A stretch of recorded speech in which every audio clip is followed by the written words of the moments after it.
All right, 3:48 a.m. Tuesday, April 12th, 2022.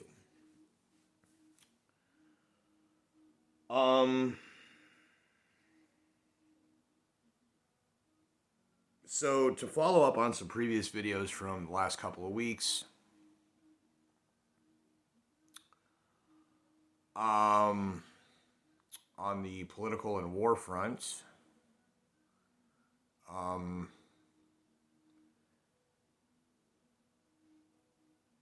oh shoot, let's see, where do I begin?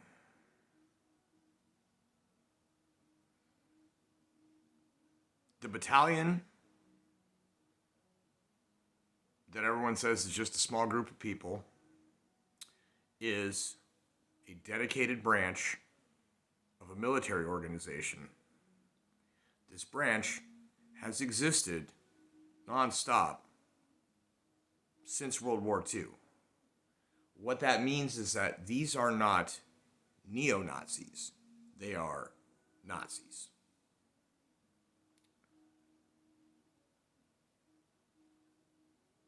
A YouTube channel that I subscribe to that is called Stuck in the Middle, I believe, had a short that I saw where he was looking at some copy from the Peace Corps, talking about people going to Ukraine and saying, we welcome everyone to come, just so as you know, if your skin is black and you go to Ukraine, they're probably going to call you an N-word. If you work for the Peace Corps as a volunteer, they're going to refer to black people as monkeys. But it's fine. The Ukrainian people need help, right? We need to go support those fucking Nazis.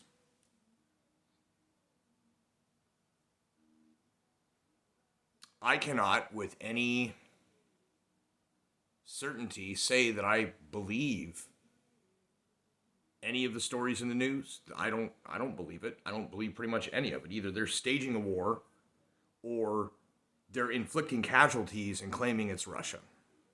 And yeah, there's some places where Russia's probably hit too, but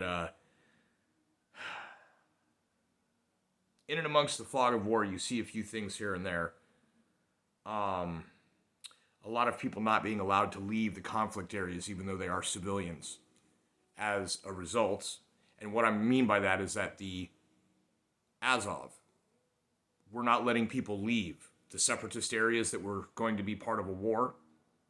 They corralled people into that building that got bombed so that then the news could say, oh, look, the Russians bombed out that building and it's so terrible. All those women and children and men and refugees, and they were hiding. They were cowering, and they tried to leave. And they were told, we've placed landmines all around your town. Go inside. They placed landmines, which is a war crime, to keep people in when they knew an airstrike was about to happen. So they let their enemy do the execution so that they didn't have to. Otherwise, that's what they would have probably wanted to do. As a result of the sanctions and everything else that is going on with this, there are people in Russia who are suffering. There are people in that country whose financial security via the internet is now in jeopardy. Now, you might think that this is dumb, first world problem to consider. But, for example, 2 channels that I follow here on YouTube that were mega viral, huge in views, apolitical, have been allowed to continue. However, they are now completely demonetized because of the banking system. None of the money from Americans can go to this Russian couple that has rescued a couple of big cats, invested a significant amount of money into a house and a property that is able to keep them. And now it's a matter of hoping that they're able to secure donations through Russia, even though Russia may not be their primary audience.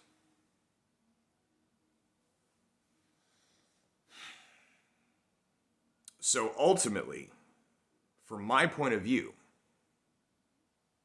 from sitting here in the dead center of the heartland of America, Everything that they're doing economically to us is for the purpose of destruction, not to rebuild afterward, just to destroy.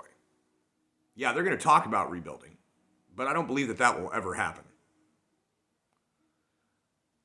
On top of this, they make my job harder because of the cost of gasoline, because of impending food shortages. And they're trying to take my entertainment away. Because some of the channels that I watch come from that country. Now, our financial system and their financial system are completely separated. So, people from the rest of the world that we're helping provide these channels through their own ability to donate affects me.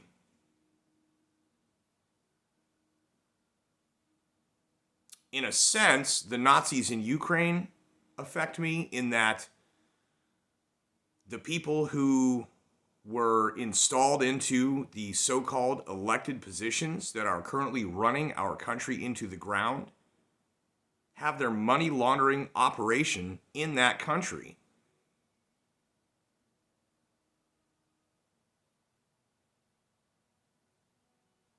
The entire government and the people in that country are racist as fuck, allow Nazis to proliferate. And some of the coolest, eye-opening, show you the wonder of life stuff, the proof of God, of how cool it is, the world can be, is being sullied by their bullshit. I think we should level Ukraine, make it uninhabitable for anyone. I think we, the United States government, should assist the people of the People's Republic of China in overthrowing their government. That's what we ought to be doing. That's where the real threat is. They're telling us in the media we should be worrying about Russia. I don't think so. I really don't think so. And if our own government, including our Congress, anyone who just gets in front of a camera, makes a speech because they want to win brownie points, they want the clout, they want the clicks, the views, the donations, the votes, talking all manner of vile shit about the leader of another country. And if somebody in another country was running for office and some local yokel governor in Russia starts talking smack about our president, I'm pretty sure a lot of people here would get upset about that. But above all, these people that have been installed into what are supposed to be elected positions, with their money laundering operation now in jeopardy, a world war on deck, their only real plan is destruction, to plunder, to profit. They're going to destroy with the promise of rebuilding. But what's going to happen is nobody's going to want what they want to rebuild. And the money that they will have made in the process of destroying everything will become worthless because there won't be any way for them to spend it.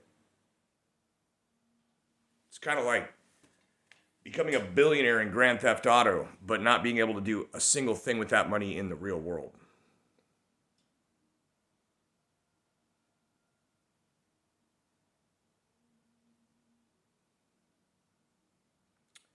Those people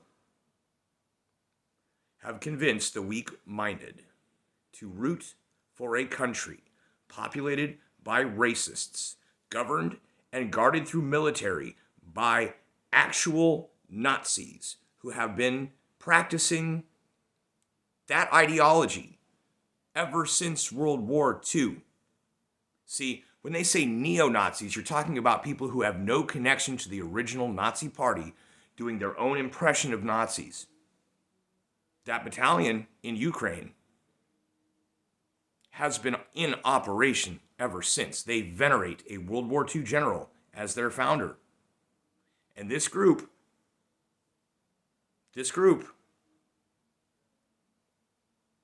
even though they were part of the USSR, and Kiev used to be the capital of Russia before the Tsars fell.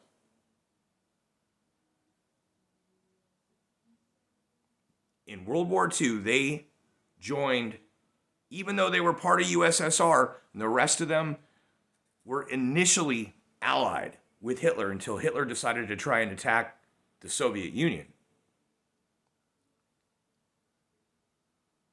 In Ukraine, portions of their military stayed on the side of Hitler. They wanted a piece of Poland. They themselves wanted to kill some Jews. And that Ukrainian military battalion, as it's called, which is actually a very large group, as I've said before as well, their alumni are throughout the Ukrainian government as well. They are governed by Nazis, even if their president's Jewish. That's a sick little irony that I'm sure they gloat about. Just like the newscasters, the politicians, and everybody else in the government that is trying to get people to support Ukraine. All of the social justice, woke, tolerant diversity people who claim to be all about minorities, claim to be against Nazis, are rooting for a country full of Nazis who are basically all racist in that country too. And I know that the people that tricked those folks into doing that are also laughing and gloating. The joke's on them. Or maybe the joke's on you. Depends on who's watching this, I suppose.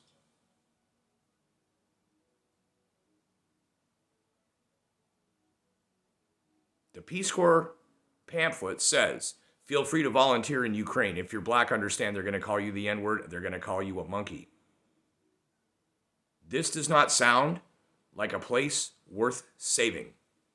The only reason that anyone is being made to support the operations to defend the current government in Ukraine are people who have been tricked and people who have financial interest in the money laundering and corruption of that country. That's all. That's it. Putin's Nazi excuse. Couldn't you have gone in at some other time sooner and got rid of the Nazis? Why now? What is this point? Because it was never about that. He doesn't give two shits about Nazis. What he gives a shit about is the eastern half of Ukraine and his pipeline, his gas monopoly. That's what he cares about. What I care about is my cat babies, my house, my truck, feeding myself. Gasoline is becoming insanely expensive. Food is about to become insanely scarce. And people are about to become completely insane. Take a look at what's going on in Shanghai. They are having food riots. Take a look at what's going on in Peru. Now remember, Venezuela is the communist country. They've had food riots for decades. But Peru, for those who are thinking, oh, South America and it's right by Venezuela. No. Peru's a completely different country, completely different government. They're having food riots. It's only a matter of time before it hits America. It'll hit the big cities first. They'll go up in flames. New York City will be a wasteland of a ghost town. Toxic. Seattle, LA, it'll be bad. There's going to be a lot of carnage as people try and leave the cities, either to raid the countryside or just to escape. I got to tell you, man, I've been having dreams for months now about killing squatters who live on my lawn. This is coming. People will come out of town and try and go through the countryside houses to look for supplies. And out here, they'll just be there for the vultures, I suppose. This is coming. So, put your Ukraine flag in the bio if that's your thing. You're supporting Nazis. My grandfathers fought the Nazis. I will never support Nazis. There are people who have accused me of being a Nazi simply because I disagreed with them about some little first world problem to do with something materialistic.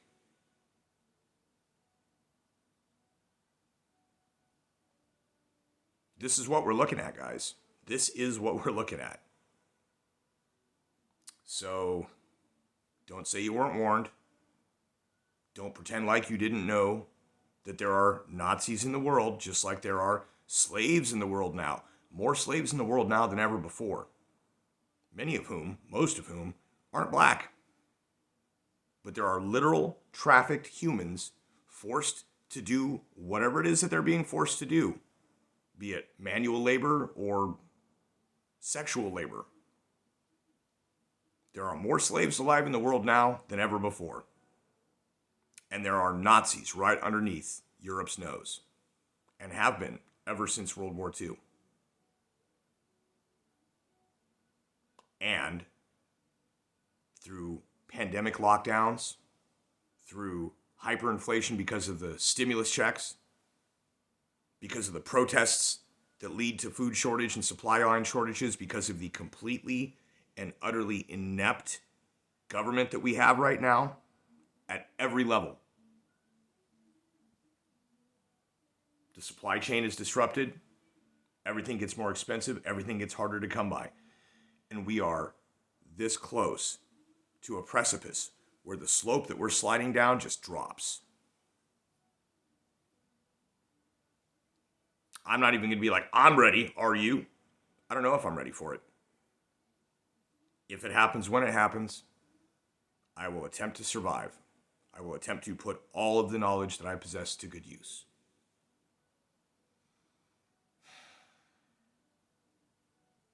I would rather figure out how to survive on nothing. Watch the world get completely leveled. Than agree to get behind any evil cause. I spent the whole last year, as a matter of principle, unable to work, unable to keep my bills paid on my own. Pure principle. I said, this is bullshit, and you obey this, and they say next you must do this. So, no, I'm not going to obey this, and don't you dare fucking try and tell me to do that either. And so it's been. And around me, as I go through my day-to-day life, I do find quite a few people who are of the same mentality, as well as quite a few people who are firmly of the cold, dead hands mentality when it comes to people trying to take something that is yours, which you have a right to keep.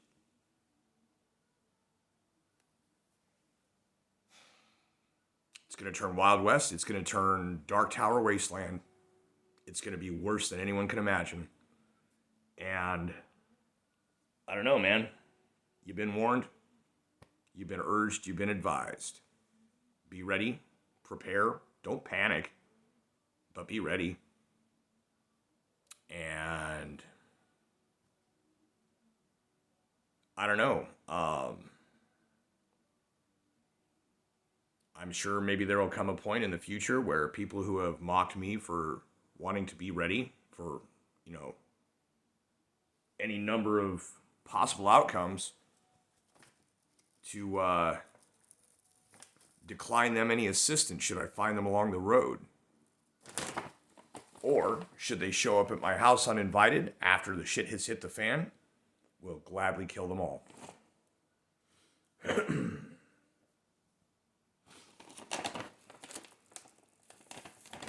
Funny, I had a dream on this topic as a closing point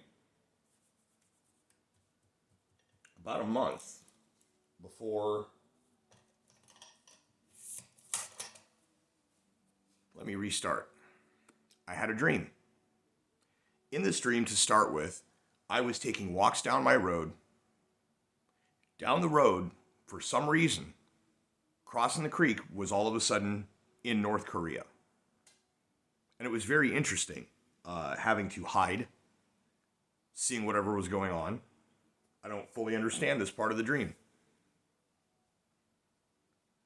And one time attempting to get back, I got lost. Somehow through the process of getting lost, went out the wrong side of whatever it was that brought me to that location, and it put me to some Disneyland-sized Uber mall that was trying to close. It was the end of the day, and I could not find the way out. And eventually I did find the way out and made my way, and what I found was that I had somehow come through this change in location at a different part of the creek. Had to follow the creek back to my way up the road. Got back up to the house. Oh, look, there's a bunch of people in my yard. I asked them to leave. And they said, "What are you going to do?" So I went and got my guns. And because it was a dream, the guns didn't work right. In real life, they will work. At first, they were scared.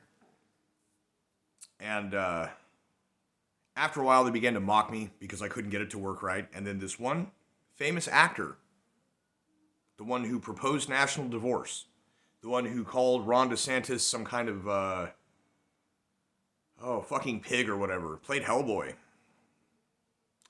This white-haired, giant-jawed son of a bitch come out of my garage, walking straight toward me. And I remembered how to make a lever gun work.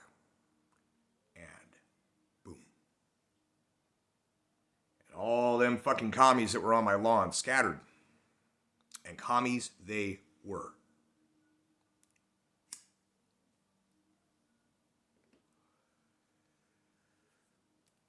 I've had a lot of very symbolic dreams like this, and I have interpreted them deeply. I know how to do this. I am what you might call an oneromancer. And what these dreams are telling me is that this could very well become a reality, and it is a reality I must be prepared for. Not to say I'm going to shoot whomever comes onto my property, but at the point at which food riots begin, I come out here and I fortify. And at that point, if they ain't my neighbors coming to say hi, they're dead. Minus a dude I said could come out and stay here if he needed to. Maybe my sister. I might decline to shoot the ex if she and the kids showed up after shit hits the fan. But I have a feeling they're going to be elsewhere, better prepared than I.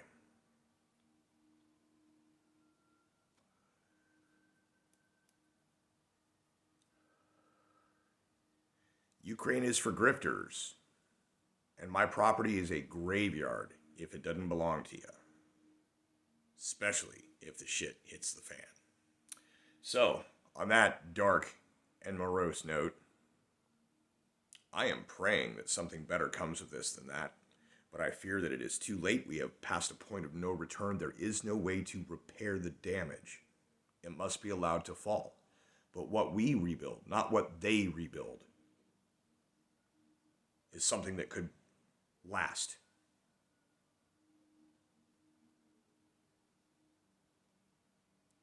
There is so much beauty in the world. I've been able to find examples all over the globe of why life is sacred and precious. Not the fact of being alive, but of living.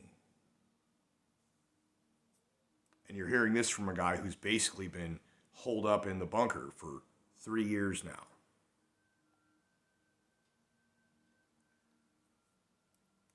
Ain't been much living going on. I am only just now at a point where my finances are stable, my bills are took care of, and everything is in working order, that I can begin looking at finding a hobby, doing things which could be called living my life, not just existing.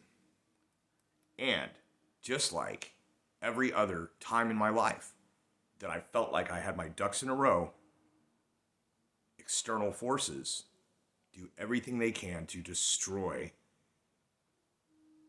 everything. Now, I'm not saying it is personally about me. I make no such claim. What I'm saying is, it affects me. It affects all of us. But the way that it affects me seems like everything they're doing just makes my life harder. I see lots of people seem to be doing okay. There are people who are able to order pizza nightly and tip expensively nightly. Life is not being made hard for those people. Life is not being made nigh impossible for those people.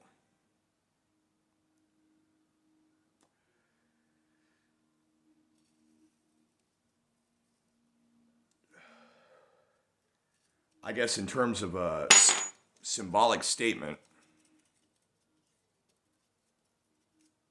my life would be very similar to the idea of Phanuel fighting the Antichrist.